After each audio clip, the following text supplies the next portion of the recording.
Imagine waking up one morning to find that the world you've known, your identity, your status, your very title, has been stripped away. Gone. Not because of a scandal, not because of a law, but because the very institution that once elevated you has decided that you no longer fit its image. That is exactly what happened to Prince Harry and Meghan Markle, the Duke and Duchess of Sussex, in a move that has sent shockwaves across the United Kingdom, the Commonwealth, and the globe. King Charles III, newly crowned and faced with the weight of his own legacy, has taken a step that few anticipated, permanently barring Harry and Meghan from using their HRH titles ever again. Before we continue, please hit the like button, subscribe to the channel, and turn on the notification bell for updates. At first glance, for little letters, HRH might seem trivial to those outside the royal bubble, but these letters carry centuries of history, power, and expectation. They are not merely decorative initials on invitations or monograms on monogram napkins. They signify belonging, authority, and a connection to a centuries-old lineage of monarchy. Losing them is more than symbolic. It's a declaration of exclusion, a public severing of ties that had been celebrated, debated, and watched by millions for years. For Harry and Meghan, it's not just a title they're losing. It's the acknowledgement of who they are within the family, the monarchy, and the world stage. So why now?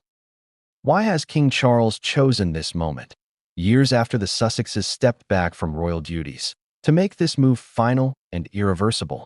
To understand the timing, we need to consider not just the personal dynamics of the family, but the broader context. Charles has ascended the throne in a world vastly different from the one he inherited from Queen Elizabeth II. The monarchy is under scrutiny like never before. Every action is analyzed, every decision dissected by the public, the press, and social media. In this environment, inaction can be perceived as weakness, favoritism, or indecision. A bold move, such as this one, sends a clear message. The new king is establishing his authority, drawing lines, and setting expectations for the royal family in a modern age.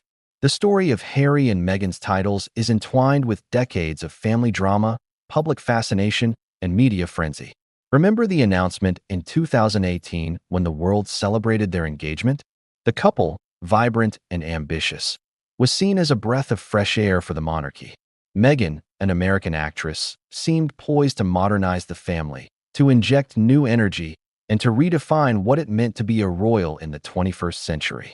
Harry, the once rebel prince, had found love, purpose, and partnership in someone who shared his vision of a life beyond rigid tradition. And yet, beneath the glamour, beneath the carefully curated public appearances, tensions were simmering. The cracks began to show almost immediately. The media coverage of Meghan was relentless, often cruel, and sometimes blatantly racist. Rumors of palace unrest began to circulate.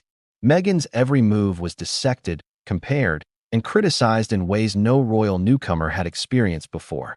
Harry, already protective and fiercely loyal, grew increasingly frustrated by what he perceived as unfair treatment. Interviews, op-eds, and eventually the explosive Oprah Winfrey interview revealed a family dynamic that was far more complicated, fraught, and emotional than the public had imagined. The world saw fragments, but the palace saw the storm brewing in full. This decision by King Charles is not happening in a vacuum. It's a culmination of years of tension, negotiation, and observation. The king, aware of the scrutiny on his reign, understands that allowing Harry and Meghan to continue using HRH titles could be interpreted as tacit approval of their actions, a green light for autonomy that the monarchy cannot tolerate. The symbolism is critical. HRH titles are not granted lightly. They carry responsibilities, obligations, and a reflection of the crown's authority. Stripping them sends a clear message not just to the Sussexes, but to the world. The monarchy will maintain its traditions, its protocols, and its hierarchy, even in the face of modern celebrity culture and media frenzy. But this is not just about rules or symbolism. It's personal. The emotional ramifications for Harry and Meghan are profound. Imagine a life where you have been celebrated, heralded, and adored, only to have the doors closed behind you, the privileges revoked, and the very identity you've worn like armor stripped away. According to sources close to the couple, the news hit like a thunderclap. There were tears. There was anger. There was disbelief. And yet, the world would only see fragments of this pain, carefully filtered through public appearances, statements, and social media posts. The human story, the private grief, the heartbreak, the sense of betrayal, remains largely untold. And here's where it gets even more compelling. This story isn't merely about titles. It's about power, loyalty, family, and the delicate balance between personal ambition and institutional expectation. King Charles's decision has reverberations far beyond the palace walls. It affects public perception, international relations, and even the charitable endeavors Harry and Meghan are involved in. Every action now carries scrutiny. Every move is measured against the backdrop of royal tradition and modern media spectacle. You might be wondering, what was the catalyst? Was there a single meeting, a single revelation, or was it the accumulation of years of tension? Sources suggest it was both, a series of private conversations, legal consultations, and emotional confrontations that led to this final decision. And while the public may focus on the loss of 4 letters, insiders know the real story lies in the private moments. The whispered arguments, the private letters, the phone calls that ended with tears, the confrontations that left relationships permanently altered. But this isn't the end of the story. Far from it. The stripping of HRH titles opens a new chapter, one filled with uncertainty, speculation, and tension. Will Harry and Meghan attempt to reclaim their titles? Will there be legal challenges or public campaigns? Or will they carve out an entirely new identity, independent of the monarchy, in a world that is both fascinated and judgmental? The stakes are high, the consequences are real, and the outcomes are anything but predictable. For viewers, this story is compelling not just because it involves royals, but because it mirrors human emotion on a monumental scale. Betrayal, disappointment, resilience, and identity crises. These are themes everyone can relate to, amplified to a degree most of us will never experience. And that is why the story of Harry and Meghan, and King Charles's decisive move, matters. It's not just royal drama. It's a reflection of loyalty, ambition, and the cost of stepping outside established boundaries. By the end of this hour, you will understand not just the decision, but the drama, the heartbreak, and the strategic genius behind it. You will see how a single move can ripple through families, nations, and the public consciousness. And you will be left asking the question, what comes next for the couple who once seemed untouchable?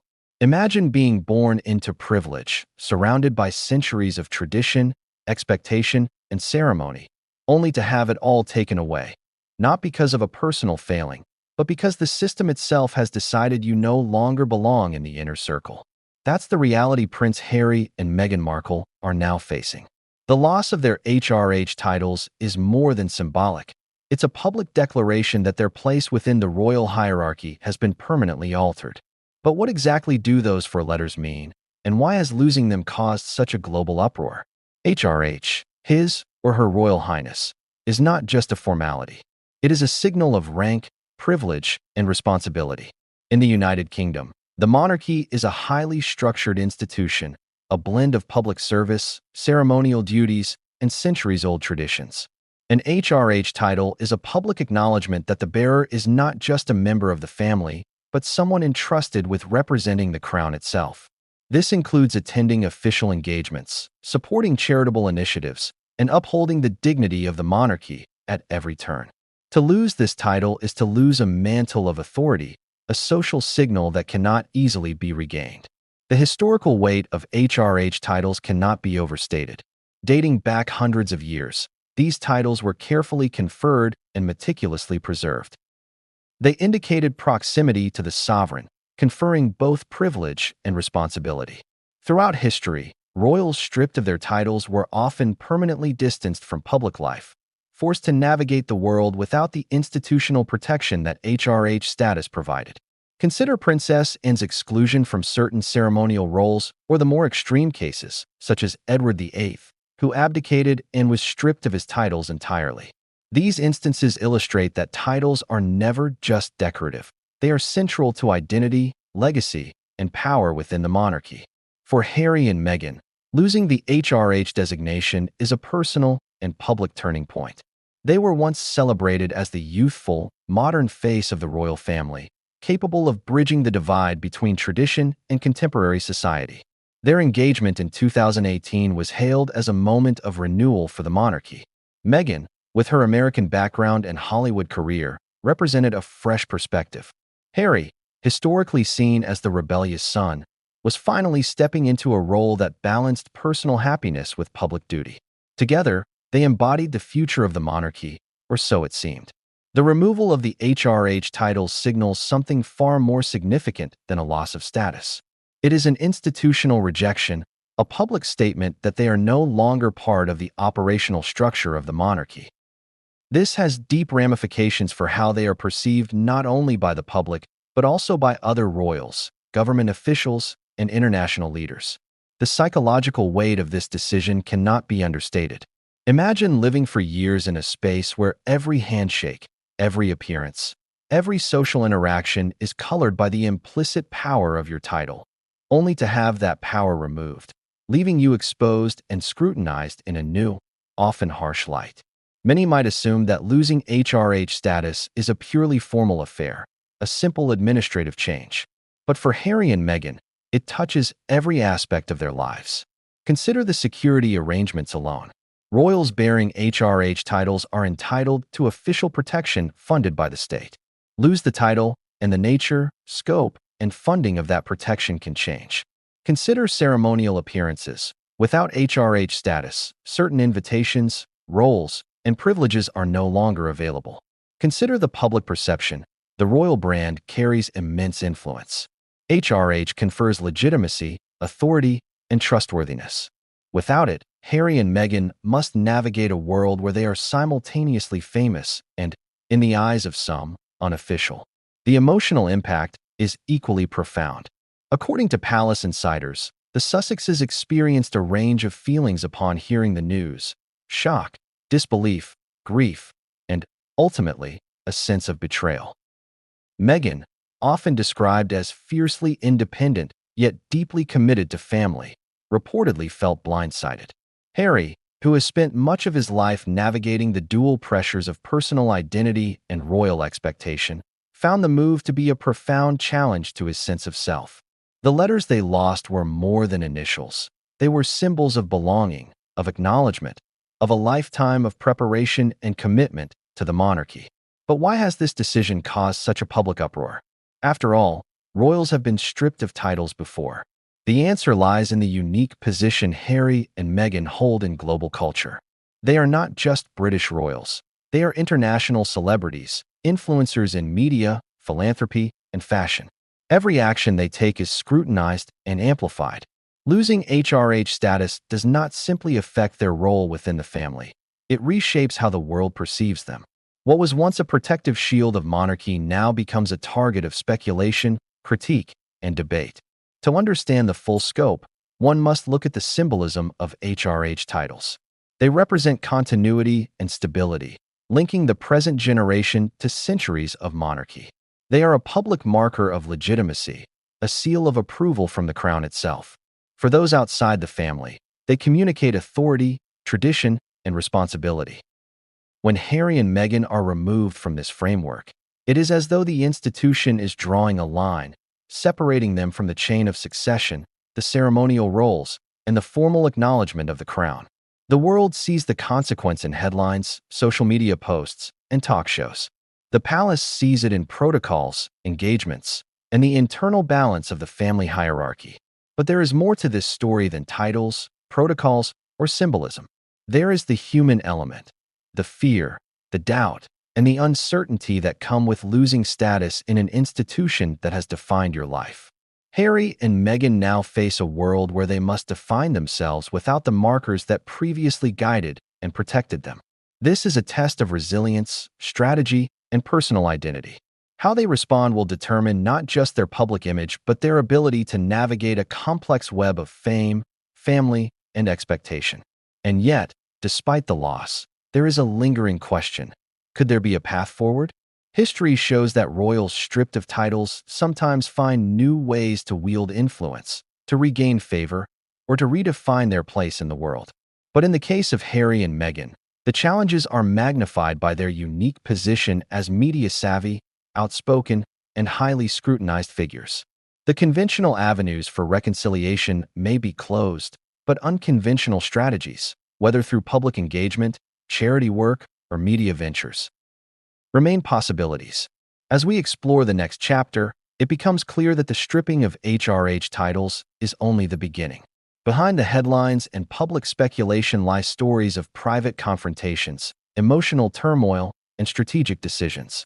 Every lost privilege has a ripple effect, touching family dynamics, public perception, and personal identity. And while the world debates whether Harry and Meghan were justified in stepping back from royal duties, the reality is that they are now navigating uncharted territory, a space where fame, family, and the monarchy collide in unpredictable ways. The world has seen the Sussexes' smiles, their public appearances, and their seemingly perfect moments on the balcony of Buckingham Palace. But behind those carefully curated images lies a storm, one of tension, resentment, and deep emotional complexity. The rift within the royal family is not new. It has been simmering for years, a slow-burning fire that finally ignited in ways no one could ignore. To understand why King Charles's decision to permanently strip Harry and Meghan of their HRH titles feels seismic, we need to look behind the palace gates, into the private struggles, disagreements, and emotional turmoil that the public rarely glimpses. It started subtly, almost imperceptibly. Family gatherings became tense, conversations laced with unspoken frustrations. Sources describe meetings where emotions ran high, where small disagreements escalated into full-blown arguments. Harry, deeply protective of Meghan, reportedly felt that she was being unfairly targeted by palace staff and certain family members. Meghan, meanwhile, struggled with feeling misunderstood, judged, and, at times, isolated within an institution built on centuries of rigid tradition. The clash between personal identity and institutional expectation became a daily challenge, and the HRH title that had once symbolized inclusion now felt more like a gilded cage. One of the central sources of tension was public perception. The media narrative surrounding Meghan was relentless. Stories about her behavior, wardrobe, and even minor gestures were amplified into global headlines. In many cases, the coverage was less about facts and more about framing her as an outsider, someone who didn't belong in the royal fold. Harry's protective instincts intensified the rift. He became increasingly frustrated with the palace's perceived inability or unwillingness to shield his wife from scrutiny. According to insiders, arguments erupted not just about public appearances, but about strategy, messaging, and even small personal decisions that had been magnified by media attention. Another factor was the generational divide within the family. King Charles, now at the center of the monarchy, represents continuity, tradition, and the weight of history.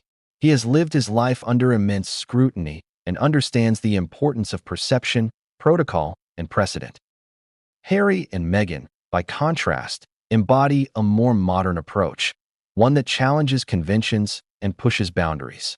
Their vision of royal life includes independence, media ventures, and social advocacy in ways that clash with traditional expectations.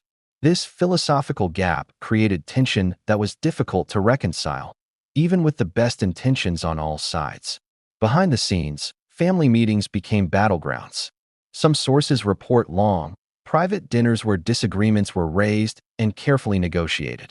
There were discussions about media strategy, security concerns, and the roles Harry and Meghan would play in public life. What the public never saw were the tears, the raised voices, and the moments of genuine heartbreak. Arguments were not just about rules. They were about identity, belonging, and loyalty. Each side believed they were protecting the monarchy while simultaneously trying to honor personal values and ambitions. A particularly pivotal moment occurred during the discussions surrounding Harry and Meghan's decision to step back from royal duties. This Megxit decision, as the media dubbed it, was met with shock and, in some cases, anger within the family. For Charles, it represented a breach of duty, a public deviation from centuries of expectation. For other family members, it was a test of loyalty and cohesion. For Harry and Meghan, it was about autonomy, freedom, and the ability to live life on their terms without constant scrutiny. These differing perspectives created a fracture that widened over time. The rift was compounded by miscommunication, or the lack of it.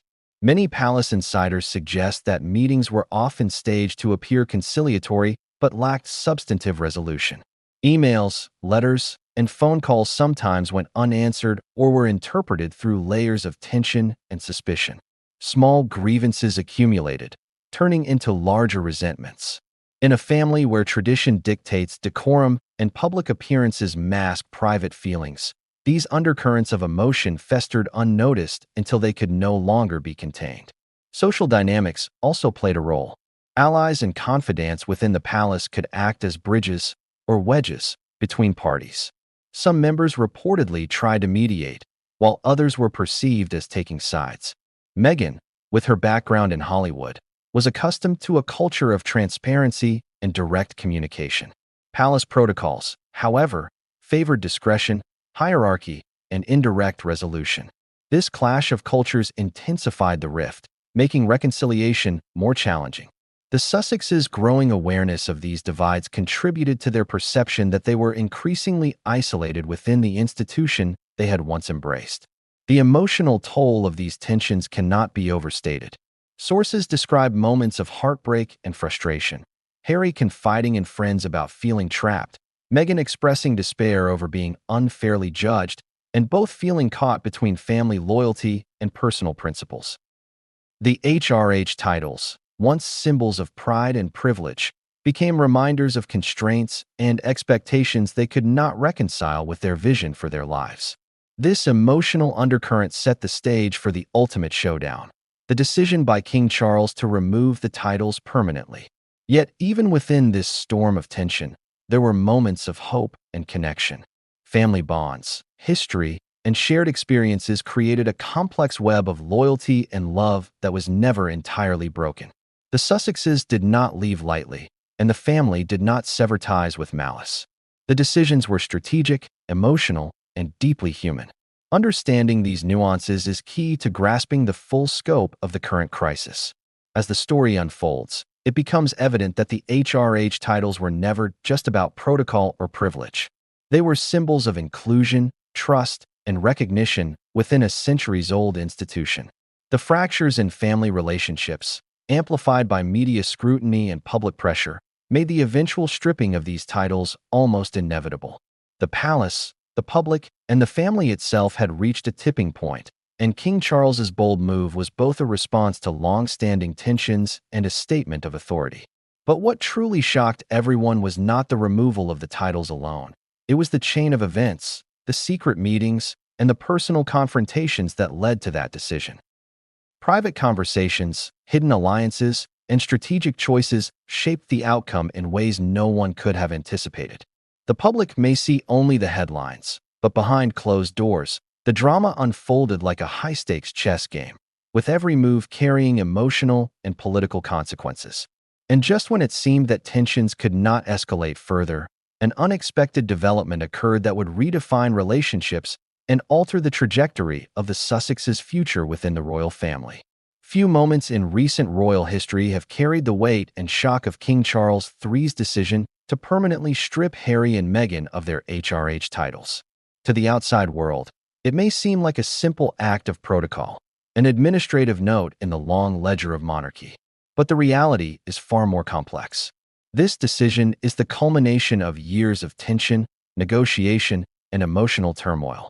It is a bold statement from a monarch determined to assert authority, preserve tradition, and redefine the boundaries of his reign. Understanding why Charles made this move requires a close look at the interplay between personal conviction, institutional responsibility, and the pressures of global scrutiny. The seeds of this decision were planted long before Harry and Meghan stepped back from royal duties. As Prince of Wales, Charles had spent decades observing the intricacies of family dynamics, media pressure, and the fragile balance between public expectation and personal desire. He understood that the monarchy is an institution built on symbols, hierarchy, and continuity. Each title, privilege, and ceremonial role carries not only practical responsibility, but also profound significance. HRH titles, in particular, are markers of both status and duty. They signal the crown's trust and recognition. To allow them to persist without the corresponding commitment to duty is to risk diluting their meaning. When Harry and Meghan announced their intention to step back from royal duties, the response within the palace was a mix of shock, disappointment, and cautious strategizing.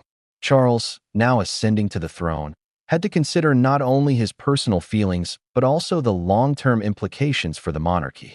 The decision to remove HRH titles permanently was not made lightly. Sources indicate that it involved extensive consultation with senior advisors, legal experts, and other key stakeholders.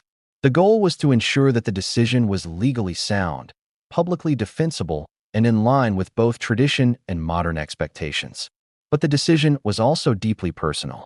Charles reportedly viewed the matter through the lens of duty and precedent. HRH titles are not just honors, they are responsibilities. Allowing Harry and Meghan to retain them while operating largely independently, engaging in commercial ventures, and speaking publicly on controversial topics would, in his view, compromise the integrity of the monarchy.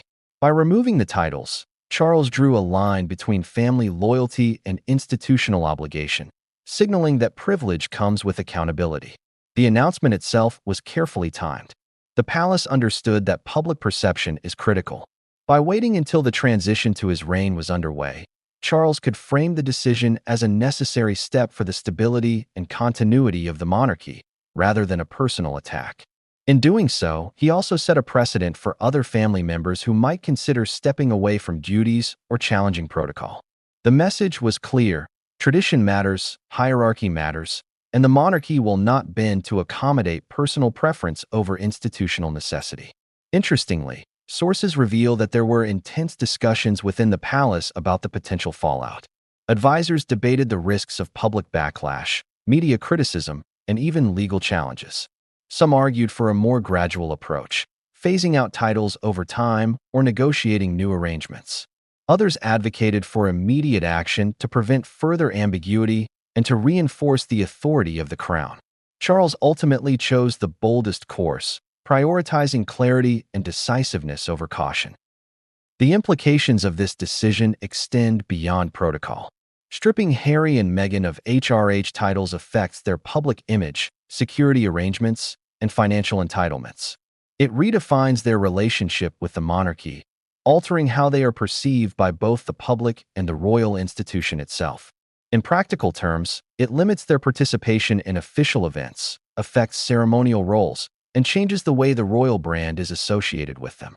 In symbolic terms, it marks a permanent shift in status, a public acknowledgement that they are no longer fully integrated members of the royal hierarchy. Charles's decision also reflects his understanding of the global context. The monarchy today exists not only within the UK, but on an international stage. Every action is scrutinized, dissected, and discussed across social media, news outlets, and public forums. By acting decisively, Charles ensured that the message was unambiguous, leaving little room for misinterpretation. The symbolism is potent. Even those with direct royal lineage must adhere to expectations, and privileges cannot be assumed or retained without commitment to duty. Yet, despite the apparent clarity of the decision, it was not free from controversy. Within the palace, opinions varied. Some saw it as a necessary step to protect the integrity of the monarchy. Others worried about the personal fallout, how Harry and Meghan would react, how the public would respond, and whether the move would create lasting resentment. Sources suggest that the conversations leading up to the announcement were tense, emotional, and strategic, balancing institutional priorities with a very real human element at play. Harry and Meghan, upon learning the decision, reportedly experienced a complex mix of emotions. Shock, sadness, and even anger were immediate responses. But there was also an understanding, according to insiders, that this was the result of accumulated tensions, miscommunications, and differing expectations. The couple had long envisioned a more autonomous role within the monarchy, one that allowed them freedom to pursue their own initiatives. Charles's move, however, made it clear that autonomy without accountability is not tolerated within the institution. The broader public response was immediate and dramatic. Headlines around the world emphasized the severity of the move, portraying it as both a personal rebuke and a structural assertion of power. Social media erupted with debate, analysis, and speculation. Supporters of the Sussexes decried the decision as harsh and unnecessary, while traditionalists applauded Charles for preserving the sanctity of monarchy. The story quickly became more than a family dispute. It evolved into a global conversation about duty, privilege, and the responsibilities of public life. Importantly, Charles's bold move was not merely reactive. It was proactive, strategic, and deeply calculated. By setting firm boundaries, he established expectations for the entire royal family. Titles are not entitlements. They are privileges that carry obligations. Any deviation from duty, any pursuit of personal gain that conflicts with the monarchy's interests, comes with consequences. This decision will likely serve as a reference point for future generations, a demonstration that the crown's authority is not symbolic but enforceable. And yet, even as the dust settles, questions remain. How will Harry and Meghan respond in the long term? Will they seek to reclaim influence through media ventures, philanthropic endeavors, or public engagement? How will the public narrative evolve as more details of the private conversations, strategic meetings, and family dynamics emerge? The decision has closed one chapter, but it has opened another, one filled with uncertainty, speculation, and drama that promises to unfold in ways few could have anticipated. The moment the news broke that King Charles III had permanently stripped Harry and Meghan of their HRH titles, the world erupted. Headlines flashed across newspapers, websites, and social media feeds with words like shocking, bitter, and final blow. For many, it was hard to comprehend how four little letters could provoke such a global reaction, but in the context of the royal family, the implications were enormous. HRH is not just a title. It represents history, influence, and access to power. Its removal reverberated far beyond the palace walls, touching hearts, fueling debates, and igniting fierce conversations around the world. In the United Kingdom, tabloids led the charge. The Sun ran a front-page story with an image of the Sussexes in tears, captioned with bold letters implying betrayal and heartbreak. The Daily Mail dissected the family dynamics in exhaustive detail, highlighting sources, unnamed palace insiders, and supposed exclusive conversations. Social media, of course, amplified every nuance. Twitter, Instagram, and TikTok erupted with debates about whether Charles's decision was justified or cruel. Memes circulated within hours, some sympathetic to the Sussexes, others mocking them, others questioning the monarchy itself. Interestingly, the public reaction wasn't uniform. A significant portion of Britons expressed support for Charles, viewing the decision as necessary to preserve the integrity of the monarchy. For these observers, Harry and Meghan's choice to step back from duties while maintaining royal privileges had always seemed contradictory. Stripping the titles was seen as a logical, even inevitable, course of action. In contrast, another group, both within the UK and internationally, reacted with outrage. Many argued that the move was unnecessarily harsh, targeting a couple already navigating immense public scrutiny, media attacks, and personal challenges. The debate quickly became polarized, turning what might have been a personal family matter into a full-blown cultural controversy. Across the Atlantic in the United States, media coverage took on a more sensational tone. News networks debated the story relentlessly, framing it as a tale of drama, heartbreak, and royal intrigue. Opinion pieces speculated on motives, questioned family loyalty, and predicted long-term fallout. Talk shows dedicated hours to analyzing what the decision meant for the couple, the monarchy, and global audiences. Viewers were presented with a mix of legal insights, psychological interpretations, and speculative gossip, creating a swirl of information that both captivated and confounded. Social media's response was particularly striking. Fans of Harry and Meghan, sometimes referred to as the Sussex Squad, rallied behind the couple, posting messages of support, solidarity, and outrage. Hashtags like #SupportTheSussexes and #HRHJustice trended worldwide.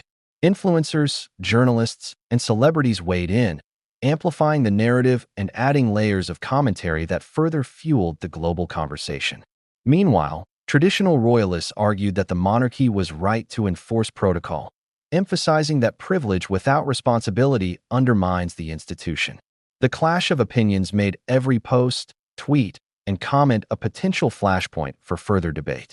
Public reactions were not limited to commentary and debate. Demonstrations and symbolic acts of support or protest appeared in various cities. In London, a small but vocal group gathered outside Buckingham Palace, waving signs and chanting slogans in support of the Sussexes.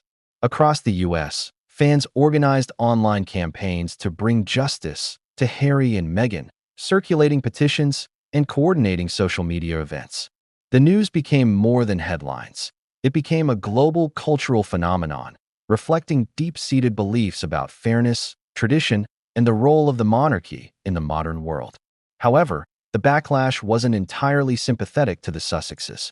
Critics pointed out what they saw as contradictions in the couple's behavior, stepping back from royal duties while continuing to enjoy the privileges of royalty, engaging in lucrative media deals, and speaking publicly about personal grievances. To many, the removal of HRH titles was not only justified but overdue.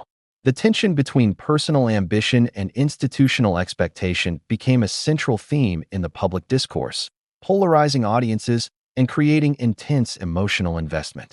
Adding fuel to the fire were leaked insider reports, some confirmed, others speculative. Allegations of palace disagreements, private confrontations, and strategic maneuvering provided a behind-the-scenes narrative that readers devoured. Each new revelation added complexity to the story, keeping audiences engaged and returning for updates. The palace, while issuing statements to maintain a semblance of control over the narrative, could not contain the torrent of information and opinions circulating online. The public had become both audience and participant in a drama of unprecedented scale. Internationally, the story resonated in ways the palace could not entirely anticipate. In Canada, Australia, and New Zealand, where the monarchy maintains a symbolic presence, debates emerged about the relevance and fairness of royal protocols. In Europe and Asia, media outlets framed the decision as a fascinating insight into the inner workings of one of the world's most scrutinized families. The Sussexes' global recognition magnified the story, turning what might have been a national debate into a worldwide cultural conversation. Amid all this, the emotional dimension cannot be overlooked. Reports indicate that Harry and Meghan were deeply affected by the public response, both supportive and critical. The media frenzy intensified feelings of isolation, frustration, and betrayal, reinforcing the sense that the couple was navigating an uphill battle in both private and public spheres. Meanwhile, Charles and other family members faced scrutiny and criticism for their role in shaping the narrative, balancing institutional duty against personal relationships. Despite the chaos, the public backlash served another purpose. It highlighted the evolving nature of monarchy in the modern age. The institution is no longer insulated from global opinion, social media, and rapid communication. Every decision, symbolic or practical, carries immediate consequences. The debate over HRH titles demonstrates that the monarchy is not just a family. It is a global brand, a cultural touchstone, and a lightning rod for discussions about power, privilege, and responsibility. Yet, even as the media storm raged and public opinion divided, a quieter, more revealing story was unfolding behind the headlines. Private conversations, strategic meetings, and emotional confrontations were happening away from cameras and microphones. These moments would prove pivotal in shaping the next chapter of the Sussexes' journey.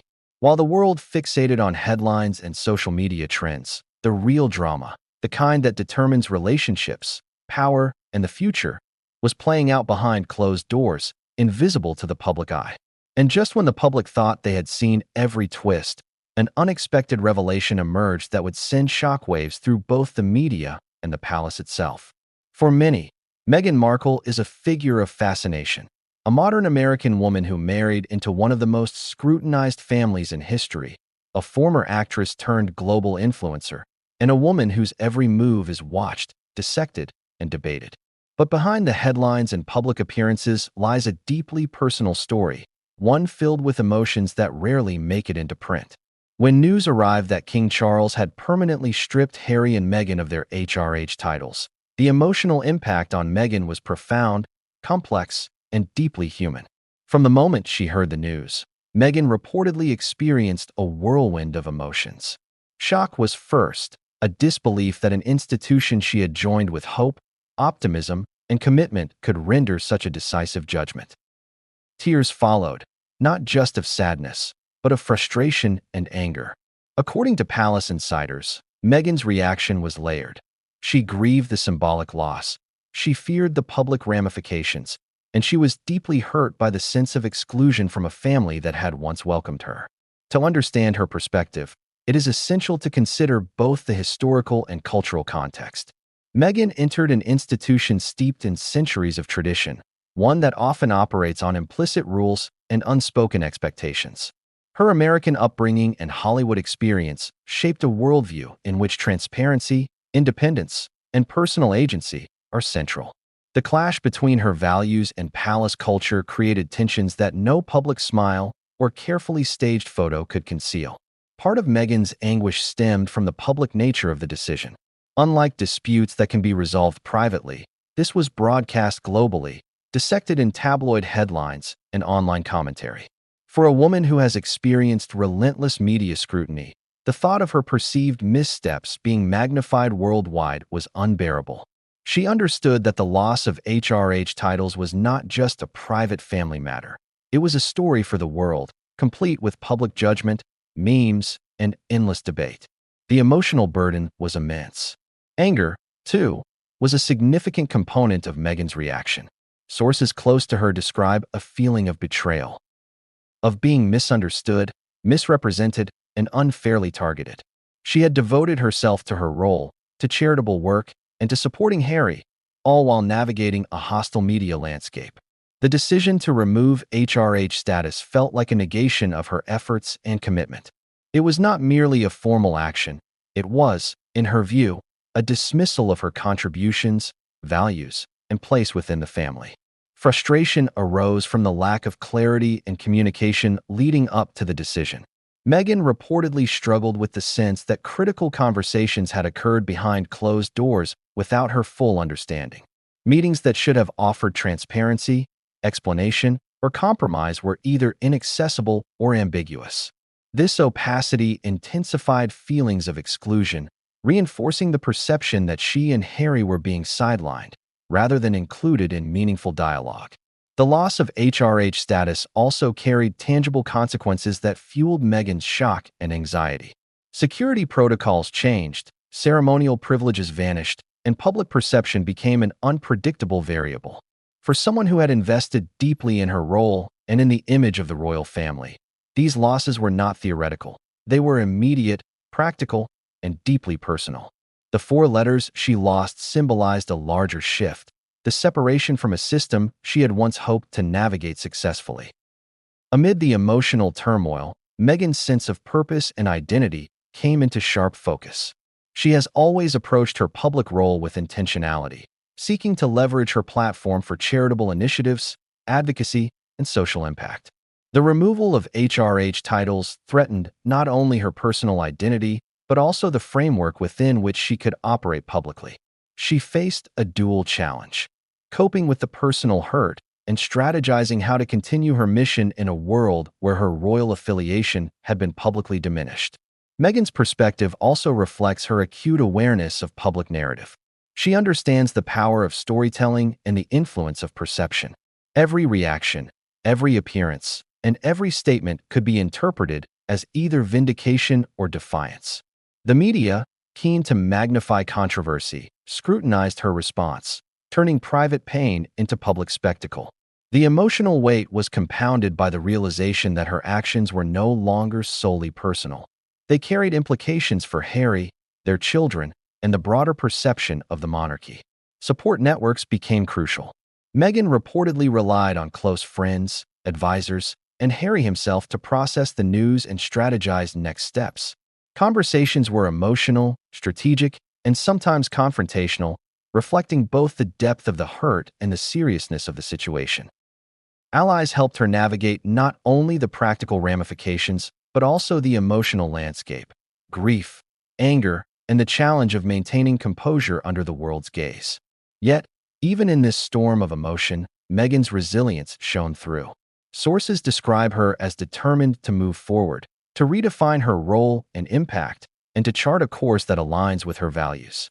The loss of HRH titles, while devastating, also catalyzed a re-evaluation of priorities, strategy, and personal mission.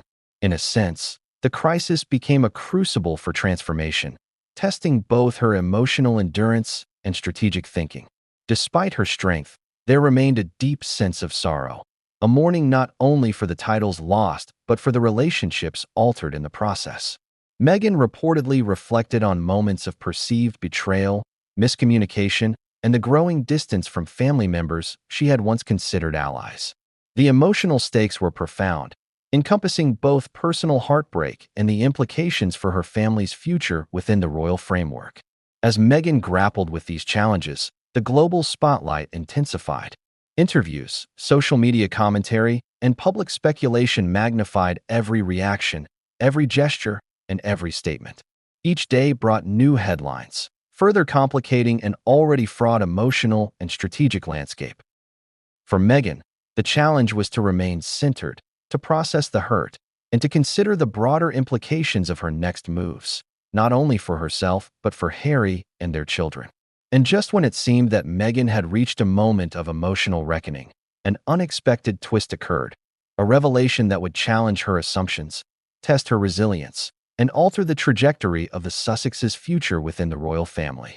Prince Harry's life has been anything but ordinary. From childhood in the relentless glare of the media to his role as a soldier and eventually as senior royal, he has navigated pressures, expectations, and public scrutiny few can imagine. But when news arrived that King Charles III had permanently stripped him and Meghan of their HRH titles, Harry's response was a complex mixture of shock, anger, grief, and resolute determination. Unlike Meghan, whose initial reactions were deeply emotional, Harry's approach was strategic, measured, and shaped by a lifetime of negotiating the difficult intersection between personal desire and royal duty. At first, Harry reportedly experienced a visceral sense of betrayal. The HRH titles were not just ceremonial. They represented his identity, legacy, and place within the monarchy. Losing them felt like a personal repudiation of the sacrifices he had made, his military service, his commitment to charitable causes, and his efforts to balance family loyalty with individual purpose. Sources close to him describe a period of intense reflection, a time when anger and grief were intertwined with a need to assess the broader implications for himself, Meghan, and their children. Unlike Meghan, whose emotions were immediately visible, Harry's response was strategic. Friends and insiders describe him as retreating into careful contemplation, weighing public statements against private counsel. He understood that any misstep could exacerbate an already tense situation, drawing further scrutiny from media and royal observers. His military background, coupled with years of managing media attention, equipped him with the tools to navigate this delicate moment with precision. Yet beneath the surface, the emotional impact was profound. Harry reportedly struggled with a sense of isolation, feeling torn between his loyalty to the monarchy and his commitment to his wife and family. The removal of HRH titles intensified long-standing tensions, including feelings of being misunderstood by family members and misrepresented by the press. According to sources, Harry confided in close friends that he felt caught in a no-win situation, too independent to fully integrate into royal life, yet still bound by its protocols and expectations. The decision also prompted Harry to reassess his public role. With HRH titles stripped away, his official duties were effectively curtailed, limiting his capacity to operate within the traditional royal framework. This created both practical and psychological challenges. On one hand, he lost access to certain ceremonial roles, funding, and privileges.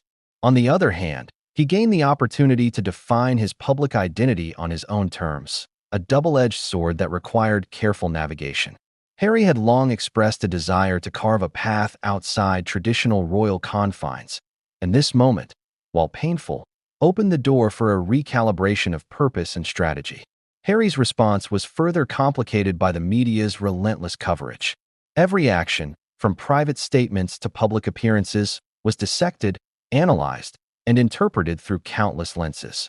Sources indicate that he and Meghan developed a strategy for responding to media scrutiny while preserving dignity, protecting their children, and managing the narrative as effectively as possible.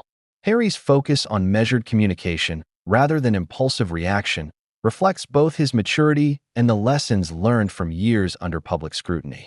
Yet emotion and strategy were not mutually exclusive. Harry reportedly oscillated between moments of deep frustration and introspective reflection.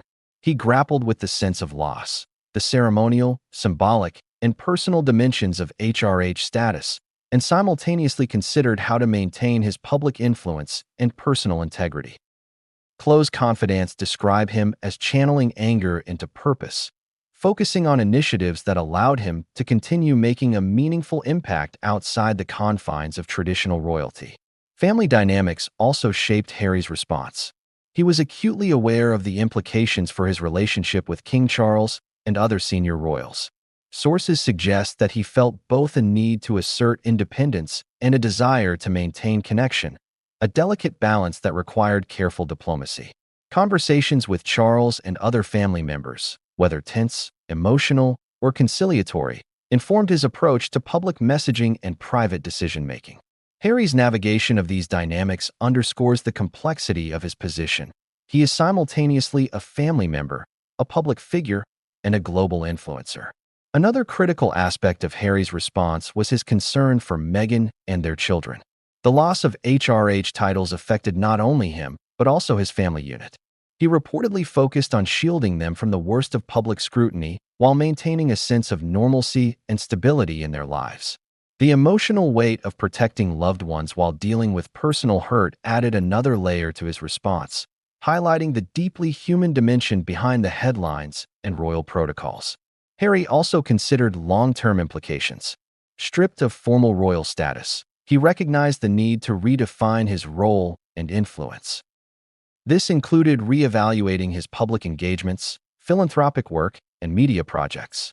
His strategic thinking reflected an understanding that HRH status had been both a privilege and a limitation, a framework that now required adaptation, reinvention, and resilience. Despite the challenges, Harry's response demonstrated a blend of emotional intelligence and tactical acumen. He balanced grief with action, disappointment with purpose, and personal loyalty with public responsibility. The loss of HRH titles, while painful, became a catalyst for self-definition, a moment to recalibrate priorities, assert autonomy, and navigate the global stage on his own terms. But even as Harry began to adjust, a new revelation emerged, one that would challenge his assumptions, test his resolve, and force both him and Meghan to confront unexpected obstacles in the already complex landscape of family, duty, and public perception. When news broke of King Charles III permanently stripping Harry and Meghan of their HRH titles, the public conversation quickly shifted from emotion and family drama to law and legality. Could the Sussexes challenge this decision? Was there a legal framework they could rely on, or were the HRH titles simply at the mercy of royal decree? To understand the stakes, we need to examine the intricate web of constitutional precedent, royal prerogative, and legal nuance that governs the monarchy, and the stark reality that the Sussexes may have very few options for recourse. First, it's essential to understand the nature of HRH titles. They are not self-granted or personal property. They are bestowed by the reigning monarch. Historically, the sovereign holds ultimate authority over royal styles and titles, and there is little precedent for successful legal challenges to a decision regarding them. When King Edward VIII abdicated, or when Princess Margaret's marital decisions influenced her royal status, the outcomes reinforced the notion that HRH designations are firmly under royal control. In other words, these titles are a matter of protocol and tradition, not civil law. Legal experts suggest that challenging the removal of HRH titles in court would be extraordinarily difficult. There is no statute granting the right to these letters of honor.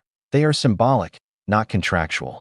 Any attempt by the Sussexes to litigate would likely run into fundamental questions about jurisdiction, precedent, and the monarch's prerogative. Sources familiar with royal law indicate that such a challenge could be dismissed on the grounds that HRH titles are a matter of sovereign discretion, leaving the couple with little leverage in traditional legal channels. However, while formal legal action may be limited, there are other potential avenues for influence. Public opinion, media campaigns, and strategic negotiations could serve as indirect levers of pressure.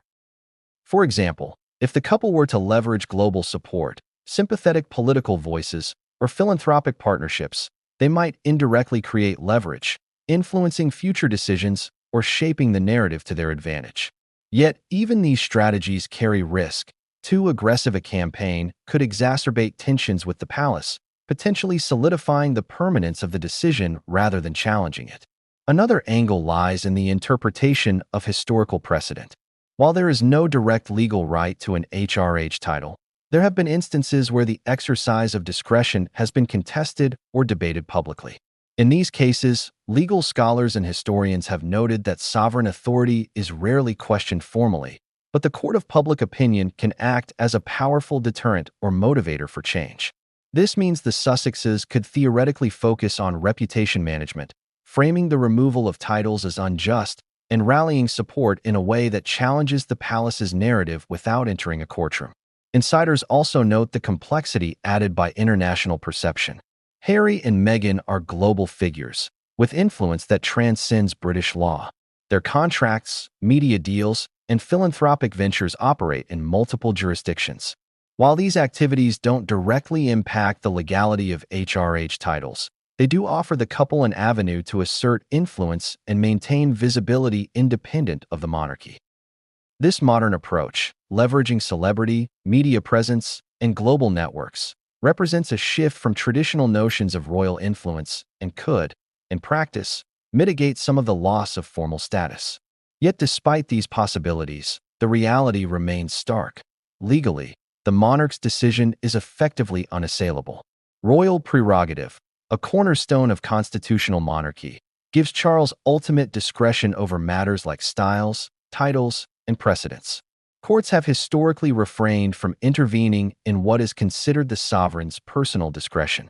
The Sussexes, therefore, face a situation where formal legal remedies are limited, and their options lie largely in public relations, negotiation, and careful management of personal and professional endeavors.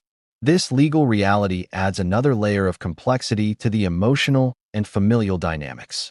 For Harry, whose identity has always been tied to both duty and autonomy, the inability to challenge the decision in court may have been a bitter pill to swallow.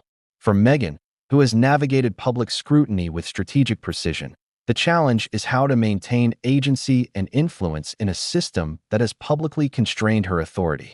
Together, they must navigate a legal and symbolic landscape where power, perception, and protocol collide. Complicating matters further, there are questions about the implications for their children. While Archie and Lilibet were not directly impacted in terms of HRH titles, the precedent sets a tone for their potential roles and expectations within the royal family. Legal and constitutional scholars note that future access to styles or privileges could be influenced by this decision, raising long-term questions about succession, representation, and ceremonial participation. The stakes, therefore, extend beyond Harry and Meghan. They reach the next generation of the family as well. In the midst of all this, strategic advisors reportedly met with the Sussexes to map out potential responses. Legal options were explored, public relations strategies debated, and international perspectives considered. The couple faced a complex balancing act, asserting their perspective without provoking further backlash, maintaining influence while acknowledging institutional authority, and protecting their family while navigating intense global scrutiny. The legal dimension, though limited in practical recourse, served as both a reality check and a framework for strategic thinking. Authority, and protecting their family while navigating intense global scrutiny. The legal dimension, though limited in practical recourse, served as both a reality check and a framework for strategic thinking. Yet even as the legal landscape appeared largely impenetrable, whispers emerged of behind-the-scenes negotiations, conversations, intermediaries, and quiet overtures designed to explore compromises or future pathways.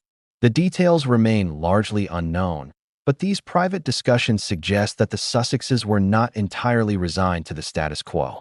Strategy, patience, and timing could still play critical roles in shaping the narrative and, perhaps, influencing the palace's approach over time. The legal angle, therefore, is not just about rights or precedent.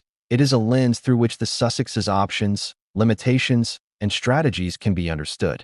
It highlights the tension between personal agency and institutional authority, between global celebrity and centuries-old protocol, and between public perception and private influence.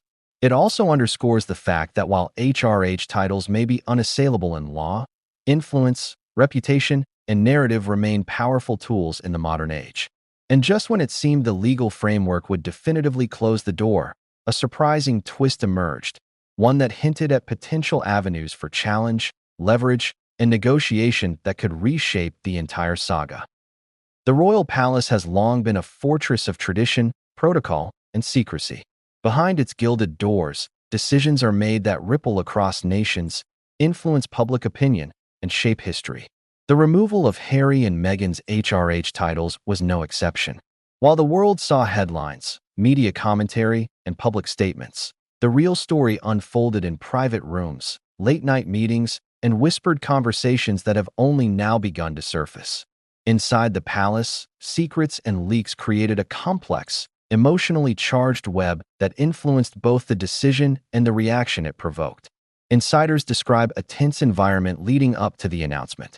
Advisors, aides, and senior family members were engaged in countless discussions, weighing not only the legal and procedural implications, but also the emotional and relational fallout.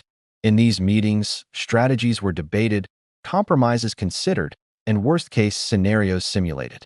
Every word, every tone, and every gesture carried weight. The palace, while outwardly calm and composed, was internally a pressure cooker of emotion, strategy, and power dynamics. Leaks, both intentional and accidental, played a significant role in shaping public perception. Sources reveal that information about private disagreements, family tensions, and strategic conversations made its way to journalists, sometimes through intermediaries within the institution. These leaks, whether meant to sway public opinion or to subtly apply pressure, added layers of complexity to an already fraught situation. For Harry and Meghan, the leaks were both a source of frustration and a strategic consideration. They had to respond to narratives being shaped without their consent, all while navigating the emotional impact of private decisions being aired publicly. One particularly pivotal private conversation reportedly took place between King Charles, senior advisors, and Harry and Meghan themselves. In this meeting, the monarch laid out the rationale for removing HRH titles, citing tradition, duty, and the long-term stability of the monarchy. Harry and Meghan, sources say, were stunned by the firmness of the decision. They argued passionately for compromise, citing their commitment to public service, their charitable work, and the global goodwill they had cultivated. Yet, the palace maintained that protocol and precedent could not be compromised, emphasizing that HRH status carries responsibilities that could not be partially fulfilled. Other private conversations revealed the human dimension behind the formal decision. Family members reportedly expressed concern about the emotional impact on the couple, the potential for media backlash, and the broader implications for relationships within the monarchy. Some attempted mediation, seeking to bridge gaps of understanding, while others took more rigid stances, emphasizing tradition and hierarchy over personal sentiment. These conversations often occurred behind closed doors, out of public view, yet they shaped decisions, messaging, and strategy in profound ways. The role of intermediaries, advisors, courtiers, and legal experts cannot be overstated. They were the connective tissue between family members, the public, and the press. Their guidance helped structure private discussions, frame public messaging, and navigate the complex balance between discretion and transparency. Leaks suggest that these intermediaries played dual roles, managing internal conflicts while simultaneously managing the flow of information to the outside world.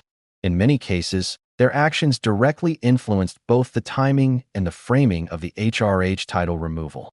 The palace's approach to secrecy and control of information is rooted in centuries of tradition. Historically, discretion was paramount. Information was controlled to maintain order, prevent scandal, and preserve the dignity of the monarchy. In the digital age, however, controlling information is nearly impossible. Every meeting, decision, and emotional reaction can be reported instantly, often with incomplete context or intentional bias. This tension between historical discretion and modern transparency added immense pressure on the palace, the Sussexes, and everyone involved in the decision-making process. Furthermore, the emotional impact of these private discussions was profound. Sources report moments of tears, raised voices, and intense confrontation as family members grappled with feelings of loyalty, betrayal, frustration, and love. The palace may appear composed from the outside, but internally, these were human interactions with high stakes, carrying both immediate and long-term consequences. Every choice, every word, and every leak had the potential to shift relationships, public perception, and the ultimate resolution of the HRH title controversy. The leaks themselves had strategic purposes. Some were intended to prepare the public for a difficult announcement, softening the blow by presenting context. Others, according to insiders, were intended to shape narrative, creating pressure on Harry and Meghan to accept terms or to limit public criticism. Yet, leaks also carried risks: misinterpretation, sensationalism, and the potential to inflame existing tensions. Navigating this landscape required precision, patience, and an understanding of both human emotion and media dynamics. One particularly revealing aspect was how these private conversations exposed differences in perspective. For the palace, HRH titles were non-negotiable symbols of duty, hierarchy, and continuity. For Harry and Meghan, the same titles represented opportunity, influence, and a platform for impact. This fundamental disconnect fueled many of the leaks, as both sides sought to frame the narrative in ways that aligned with their respective priorities. These divergent perspectives highlight why resolution was so difficult and why public perception became such a critical battlefield. Even after the formal decision was announced, private conversations continued, shaping the next phase of the saga. Discussions centered on timing, messaging, and potential areas for compromise in the future. Though HRH titles were permanently removed, the palace reportedly sought ways to preserve relationships, manage public reaction, and ensure the stability of the family unit. Meanwhile, Harry and Meghan explored strategies to maintain influence, protect their family, and assert their narrative in a world where leaks and media coverage were omnipresent. The story of HRH titles, therefore, is not only about official decrees but also about human interactions, private negotiations, and the power of information, controlled, leaked, and interpreted. Understanding these behind-the-scenes dynamics is crucial to grasping the emotional intensity, strategic calculations, and complex relationships that define this chapter of royal history. And just when it seemed that the palace had contained the narrative, a bombshell revelation emerged, a secret, previously unknown conversation that would dramatically alter the course of events, challenging assumptions, loyalties, and the very structure of the family's internal power. When King Charles III announced that Harry and Meghan